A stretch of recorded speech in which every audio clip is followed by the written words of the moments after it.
1 verse 18 all the way to 3:21. I can't cover it all. We're peeling an onion a bit. I'm doing sort of a bit of it this week, and John Pettifer is going to dig into it next week. Paul, the letter to the Christians in Rome is his masterpiece. That's why we're going to spend a good few weeks looking at this. Romans is all about the God who, as Paul says, unveils his power and grace through the good news about Jesus. And as Paul insists again and again, the power and grace is available to everyone who believes. I don't know about you, but when I was younger growing up, we used to have a bit of a theoretical discussion over whether we believed that God existed. And we'd chat about it. Do you believe? No, I don't believe. Oh, yeah, I believe. And it seemed to fluctuate a bit. This was as young people, kids growing up in an environment where it wasn't clear that many people knew God. And then it was in my late teens I came to an understanding, because that theoretical discussion had no impact on any decision we ever made in life. You know, it was just, do you like cheese or do you like biscuits? It was that sort of level of conversation. But then in my late teens, I came to an understanding that if this is true, this is sort of vitally important information for the rest of my life. That I came to an inner understanding that Jesus was interested potentially in me. And therefore, what does that mean to me? I came to realize it was like offered to on a plate.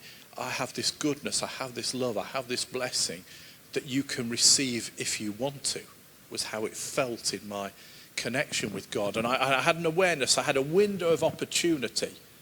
I don't think it's a one-off, but I just knew I could either reject God at that point and say, no thanks, I'll carry on my own, or actually I'll receive everything that you have for me.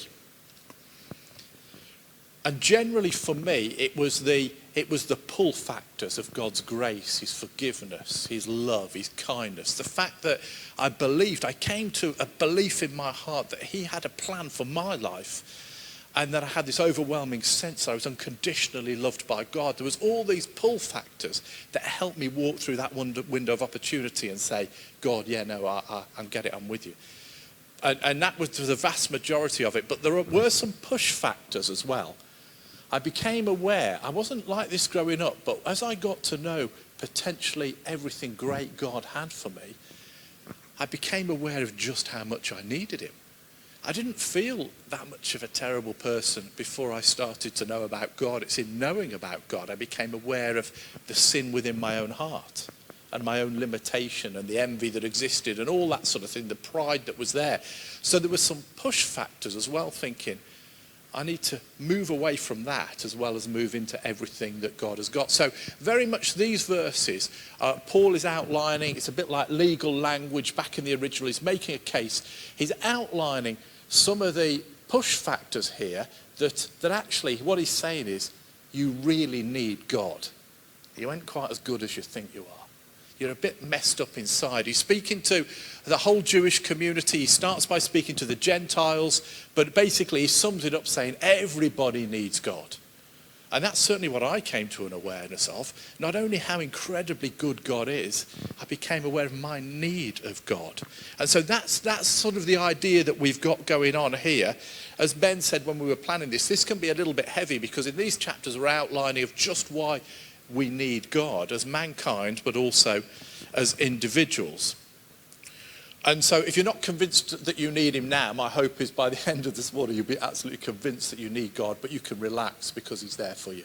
You know, he's just telling you probably what you know already. In Romans 1:18 to 23 it says this, but God's angry displeasure erupts as acts of human mistrust and wrongdoing and lying accumulate, as people try to put a shroud over truth. But the reality of God is plain enough. Open your eyes and there it is. By taking a long and thoughtful look at what God has created, people have always been able to see what their eyes as such can't see: eternal power, for instance, and the mystery of his divine being. I'm reading from the Message if you're not used to the language. So nobody has a good excuse.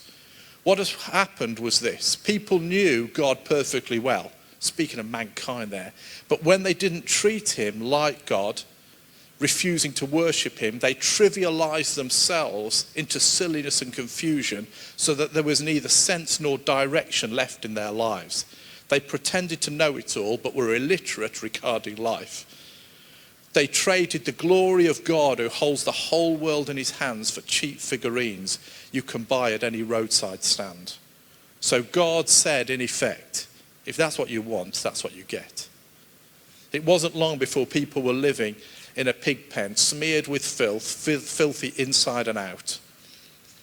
And all this because they traded the true God for a fake God and worshipped God they made instead of the God who made them. The God we bless, the God who blesses us. Oh yes. It's like, take a chill pill, Paul, will you? It's like a bit like full on, isn't it? But he's trying to just paint a clear picture. This is where humanity gets to if we take God out of the equation. After all, this is God we're talking about.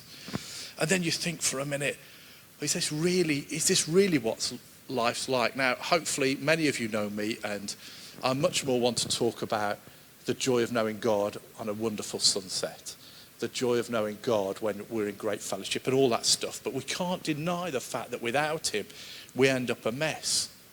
So let's just take the news for the last 2 weeks. Government ministers feel it's okay to lie and aren't really that bothered about it. They've known they've been lying for a long time. But our society sort of bothers about it, but ain't that bothered about it. Leading sports stars feel they can just fill in documentation wrong, even though they're role models for hundreds of thousands of people. Nobody's that bothered. I know there's a few protests. I'm not trying to be political. I'm just trying to point out where society gets to. So this is from the UN Office for Humanitarian Affairs. We go into 2022 with unprecedented levels of need amongst ordinary men, women and children in Afghanistan. 24.4 million people are in humanitarian need. More than half the population. That's how they enter 2022. Take God out of the world and we end up with nations on the point of starvation. Where women aren't able to walk home after dark. Just have a conversation, with my adult daughter. She can't walk home after dark. Wishes she could. Why is society like this? Protests going on in Ireland this week as they've had an equivalent of their Sarah Everard case going on. From the CARE website, today half the children are thought to have seen or watched explicit images, including a quarter of 11-year-olds. This is the UK we're talking about here. That's not to say that your child has sought it out. In fact, it is more likely children will stumble across porn accidentally whilst online, and a recent study found that they are more likely to come across porn on social media networks such as WhatsApp or Snapchat. Take God out of society. And this is where we sort of end up. 100,000 Russian troops camped on the Ukrainian border. COP25 finished on the 25th of November. Electricity prices are going high at the moment, so already there's an outcry amongst politicians to delay the things they agreed to, the promises they made 2 months ago. People are saying already, it doesn't really matter that we promised. I could go on. I don't want to depress us. I'm just trying to paint the reality of the world that we live in and where we find. As I said, it doesn't mean that the world isn't full of wonder and beauty and wonderful things as well, but let's not kid ourselves. The world isn't on the point of some sort of godless utopian society. Just remove him and everything will be all right. My conviction, and Paul is saying here, take God out of the equation and you end up in a right mess, folks. The spiral is explained. He makes it really clear. For although they knew God, they neither glorified him as God or gave thanks to him, but their thinking became futile and their foolish hearts were darkened. Although they claimed to be wise, they became fools and exchanged the glory of the immortal God for the images made to look like a mortal human being and birds and animals and reptiles. So he's saying there's a spiral that goes on here. There's a clear track. You take God out of the equation and then your thinking becomes all messed up. You can't, what you thought was, what was right, you now say, what was wrong, you now say is right. You get jumbled up in your thinking to begin with. And then it leads to a corruption of heart. Actually, your thinking's jumbled up, and actually now I don't care. I'm not bothered. My heart's such a mess, I'm not even bothered. And the eventual aim of it is we worship idols. Now, in ancient days, of course, and you see the absurdity of it from where we sit in our sort of 2022, that none of us here are going to make a statue made of wood and start bowing down to it thinking that's God. But I think plenty of us are on our knees worshipping our careers. I think many of us are on our knees worshipping social media. I think many of us are on our knees bowing down saying, oh, money in the bank, you have ultimate control over my life. I think society has as many idols now as it ever has. Money, sex and power are the three that you'd go for in almost any generation. And so it's not as though we've moved away from this. The problem is worshipping idols leaves us spiritually empty. Where the spiral ends, furthermore, this is what Paul says, this is where we end up as individuals as we spiral downwards. Furthermore, just as they did not think it worthwhile to retain the knowledge of God, so God gave them over to their deprived minds so they do what ought to not be done. They become filled with every kind of wickedness, evil, greed, depravity. They are full of envy, murder, strife, deceit, and malice. They're gossips, slanderers, God-haters, insolent, arrogant, and boastful. They invent ways of doing evil and disobey their parents. They have no understanding, no fidelity, no love, no mercy. Gosh. It's like, I'm not sure I want to read too much more. But it's very hard to read the Bible and not see passages here where it's pointing out this is where individuals get to now. So you read the list and you think, oh, I've read about some of those people in the newspaper this week. I recognise those names behind the thing. Then I think a bit more and I think, I've had emails off people like that. I've had some of those. And then you think a little bit more and you think, actually I recognise some of this in the person who stares back at me every time I have a shave. You see, that the reality is this isn't just an us and them thing. This is where any of us could end up. Tom Wright says this, the line between good and evil runs not between us and them, but down the middle of each of us. We remove God from our own hearts, and this is where we end up. Are you convinced yet that you need God? I would have thought so. But this is the point that Paul wants to really make sure. Let's just go back to the overall plan a bit. Let me just remind you of what God is planning for mankind. You know, the creator of the world. He longs to put things right. God is saying here, Paul's identifying, the world isn't right and God does care about it. It's not okay to him that the world is such a mess. So he sent Jesus into the world to rescue humankind. And then astonishingly, he involves his followers, me and you, in that process of righting what has been wrong. We're part of putting all that stuff I said right. His believers, his church, those that have included him in their hearts. That's his plan. We're created, everybody, we're created in the image of God. And as we worship him, like Rachel encouraged us to this morning, we reflect him back into our broken world. We make a difference on our broken world here as we worship him on our troubled yet wonderful planet. He's chosen us. I was at Nottingham City Prayer again this week. I go once a month, 7 to 8, on a Thursday morning. It's the second Thursday of every month, and I keep banging on about it. And somebody was asking me afterwards, why do you keep coming? And I said, well, for me, I keep coming in, I keep banging on about it to church and whatever, and I think maybe some people think I'm especially good at prayer. I wonder if that's what some people think, or that I especially enjoy prayer. I just said to these people, I'm here because I'm hopeless at prayer. That's why I'm here. I need some other people to align me with the purposes of God so that I can worship him in different settings. And therefore, I didn't say this to them, but I'm saying it to you, to reflect his goodness and love back into our broken world. You see, as I adore my God, as I surrender my heart to him, then I believe I become more like him and I become an agent for change in the world that God so cares about. In a naughty way, I was thinking, Many of you can't make 7 to 8 on a Thursday morning. I know that. The timings doesn't work with work and childcare and all that sort of stuff.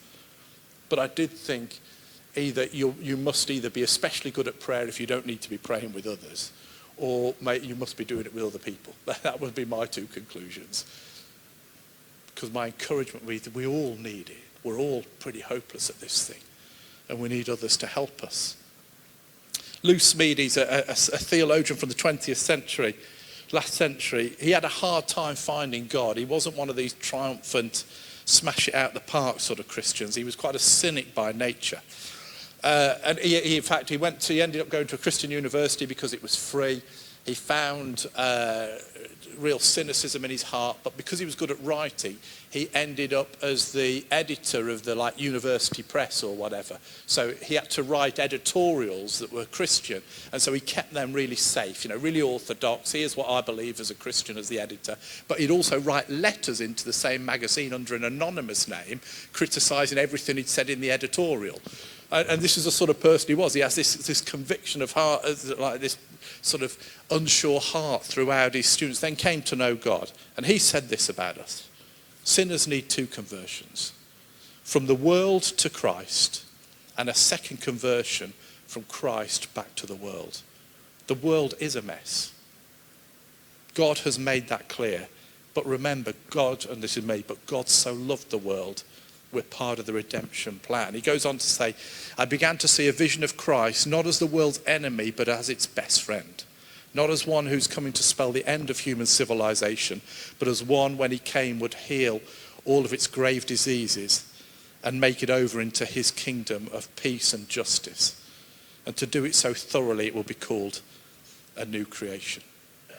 So Paul outlines to the Gentiles, you need God. He knows some of his Jewish listeners would be thinking, it's all right, we're on the inside, we're already believers. All that stuff doesn't count for me. He goes on to say this to them. You didn't think, did you, just by pointing your finger at others, you would distract God from seeing all your misdoings and coming down hard on you? Or did you think that because he's such a nice God, he left you off the hook? Better think this one through from the beginning. God is kind, but he's not soft. In kindness, he takes us firmly by the hand and leads us into radical life change. You're not getting away with anything. Every refusal and avoidance of God adds fuel to the fire. The day is coming when it's going to blaze hot and high. God's fiery and righteous judgment, make no mistake. In the end, you get what's coming to you. Real life for those who work on God's side. But to those who insist on getting their own way and take the path of least resistance, fire. He's saying to the Jews, you should know better. And yeah, you're just in the same sort of mess as the others. In fact, you're worse because you keep saying, look at what society's doing in a judgment sort of way without looking at your own heart and realising you desperately need God as well. And again, we see it in our culture all the time. I remember one time taking somebody to a counsellor who was absolutely full of addiction. They would say that themselves, both drugs and alcohol, messed up with addiction. Yet they felt actually okay about life because they knew somebody worse than them. And it was quite begrudgingly they decided, actually, my life is a mess. I think I need some help here. We all have a tendency to do this, to think we're better than we are. Don't misunderstand God's love here. You're accepted by him. He loves you just the way you are. And yet he wants to transform us. His arms are open wide, but when we start to kid ourselves, we make a mistake. I'm a fan of Lidl. I think Lidl and Aldi are great, cheap prices. What makes me chuckle is how similar the packaging is to the main brands. I don't know how they get away with it. And most of it's just as good. But the cornflakes and the coffee for me are hopeless. They just don't work for me, those two. The rest of the stuff does. And so Paul's trying to use a similar analogy here. You've got the badge as Jewish, or let's put it in, you've got the badge as believer. But it ain't the badge that matters. He's saying it's what's inside that matters. How's your heart this morning? Is your heart believing? Is your heart open? Is your heart trusting? Is your heart saying, I need God? not what's on the outside. And in fact, he's saying, he goes on to talk about circumcision. You see, the Jews, for them, they had a pretty strict badge to say they belonged. They were circumcised. You know, not many of us would fancy that to join the club sort of thing. They were circumcised, but he's saying to them, even if you've got the badge of circumcision, you look like the real deal, but you're a mess on the inside. You aren't the real deal. In fact, if we've got the proper coffee, even in the wrong tin, that's better as far as God is concerned. The packaging isn't what's important. It's what's the state of our hearts.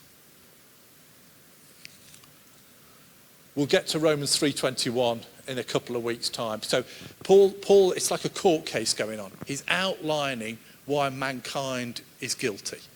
And the evidence is weighing up and it's weighing up and there's a pace to it, and it's like, gosh, people are crushed under the evidence of what's being said here.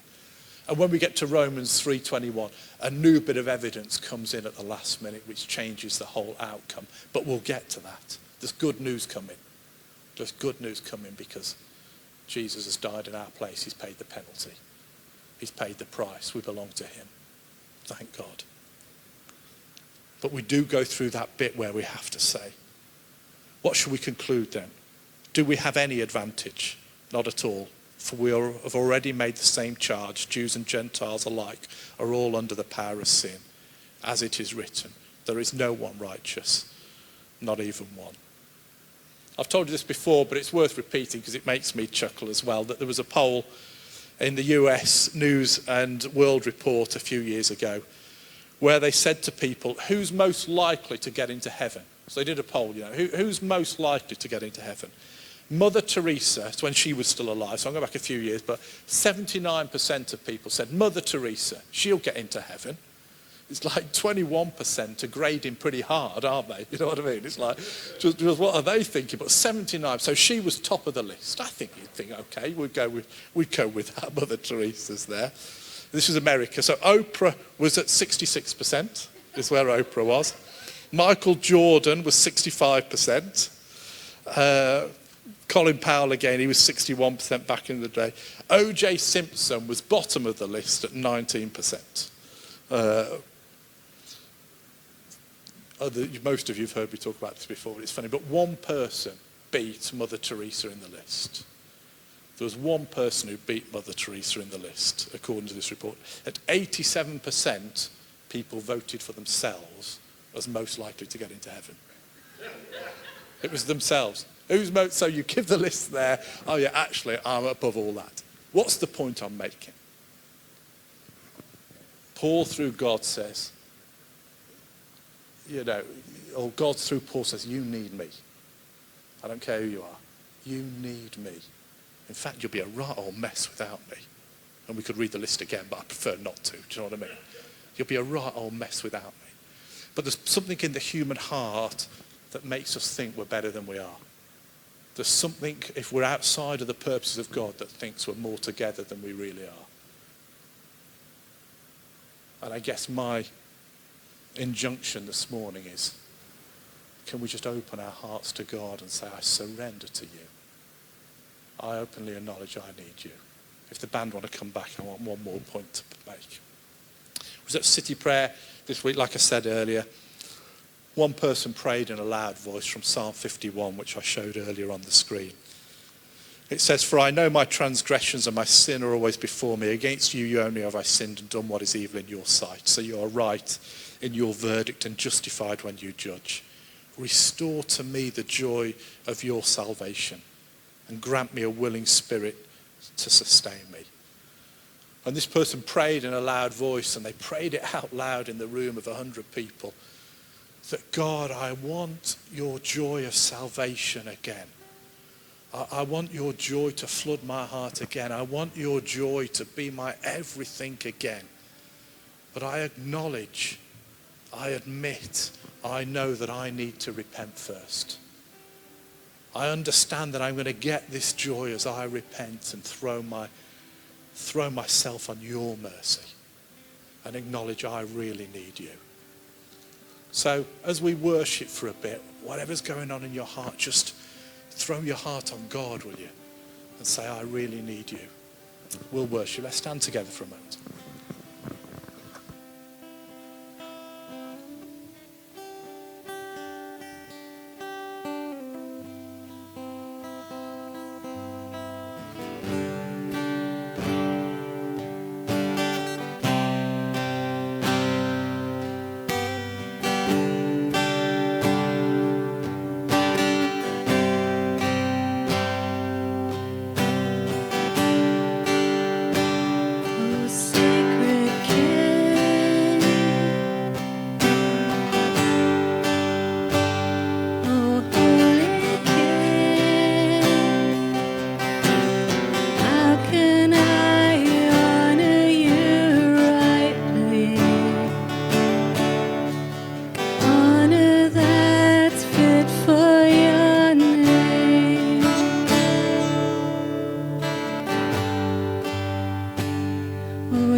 Spirit of God,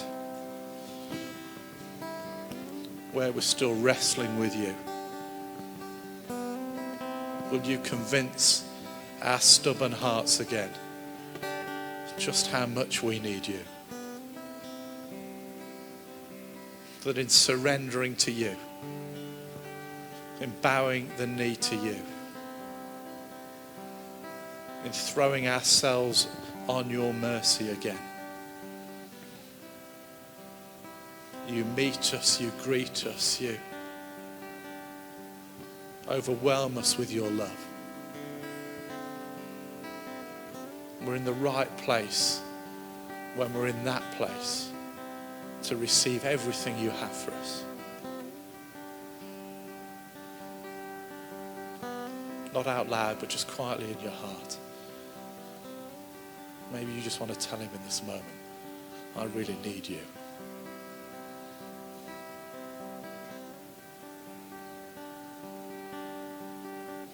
May my life be centered on you, Jesus.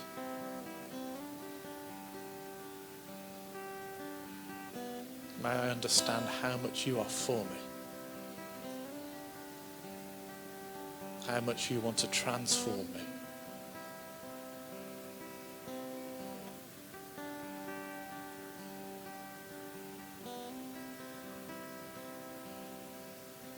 In a moment, we're going to pray for our community. Not as a people that are judging those that don't know God,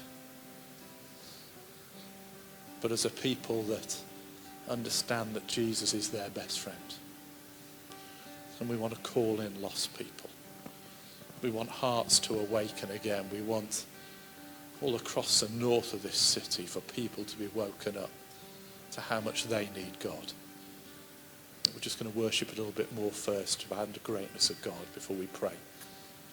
But that's what we'll be praying, and we'll have opportunity for different ones of us to pray in a moment.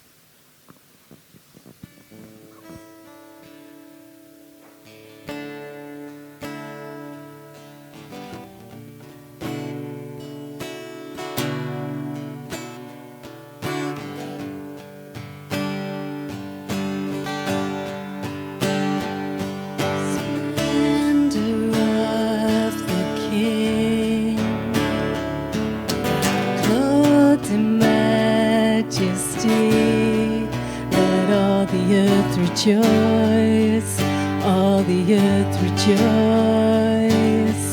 He wraps himself in light, and darkness tries to hide, and trembles at his voice, trembles at his voice.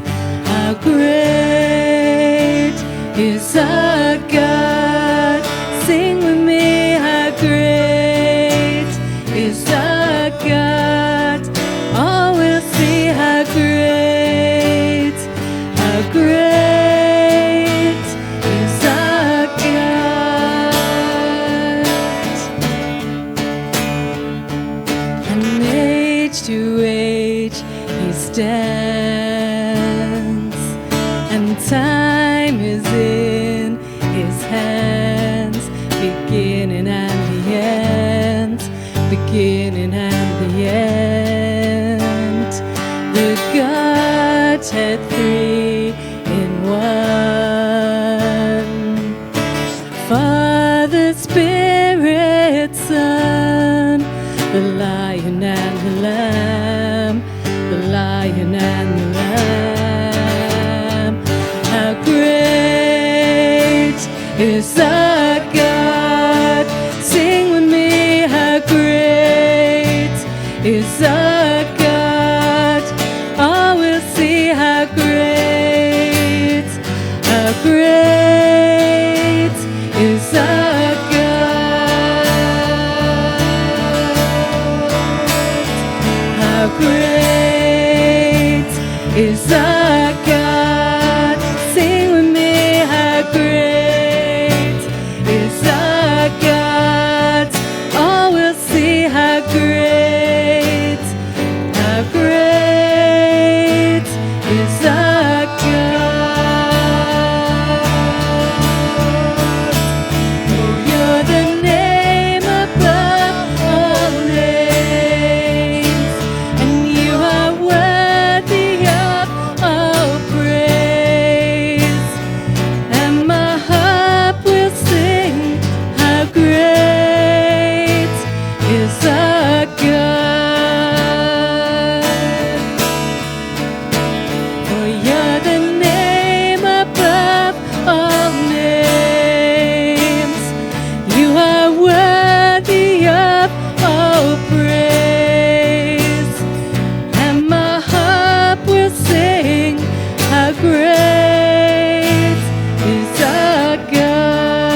is our God. Oh, we'll see how great is our God. As a people that know you, Lord, we want to pray for our community all across the north of this city. In that courtroom, you're saying to a whole swathe of people, you need me. And so I wondered if we can pray together this morning. Let's start with 2 or 3 of us leading us for our part of the city, that people be awoken to the goodness and the grace of God.